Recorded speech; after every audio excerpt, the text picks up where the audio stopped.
the diaphragm release, B8. And with your knees up, Karen, you can remember diaphragm is a back muscle, largely, and I'm going to work costal arch in order to work the diaphragm. I'm not digging under the arch, but I have my thumbs and pads of my thumbs all along the rim of the costal arch. And then as she inhales, I follow her up, so like the bucket handle one, and I just wait as she exhales to open it up. So I get as much of that costal arch as I can. I'm standing on the opposite side so that it's opening outward. As she inhales, I follow it up and wait for her to inhale, or sorry, rather exhale out from under me. How is this, Karen? Fine. It's okay? So you're taking up slack each time? We're taking up slack each time. Each time she inhales, I go a little farther and then just wait for her to drop out from under. So essentially it's a stretching open the dome of the diaphragm using the bones. So you're right on the ribcage? Right on the rib cage.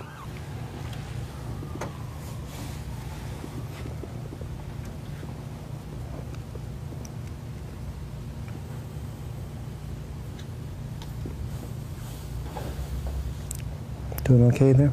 Yeah, this is the tighter side. Okay. When you say don't go inside the costal arch, Can I borrow your book for a second there? Thank you. you know, I've had other classes on the diaphragm as well. So what does that exactly mean? Because I know you're still pushing a little under. So at what level are you're just saying don't go much past the edge of where the rib is? In other words, don't try to go underneath. Is that what you're trying to say? Okay. Yeah, there's a lot of work that we used to do in Rolfing, or maybe still teach in some places, this up under the costal arch. But there is the potential for damaging liver, organs, or it's delicate in there. And you can get an amazing release without having to do that. So that's why I don't show it, because the potential for harm is there, and you can get everything you need to just like this. I don't dig around under people's diaphragms anymore in my private practice. Okay. So. And so the reason to release the Diaphragm? diaphragm is because then it relieves the Lower back, lower back. as well as breathing issues. Yeah. Breathing issues, gastric issues, you know, even up in the pericardium, kind of postural things up in through the core of the chest.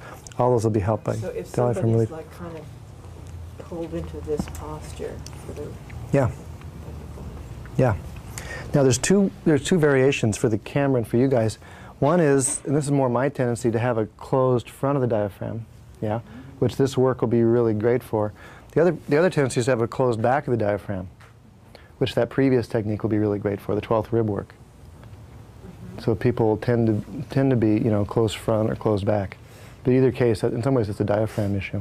The idea is that the class offered was to be working in whole sentences.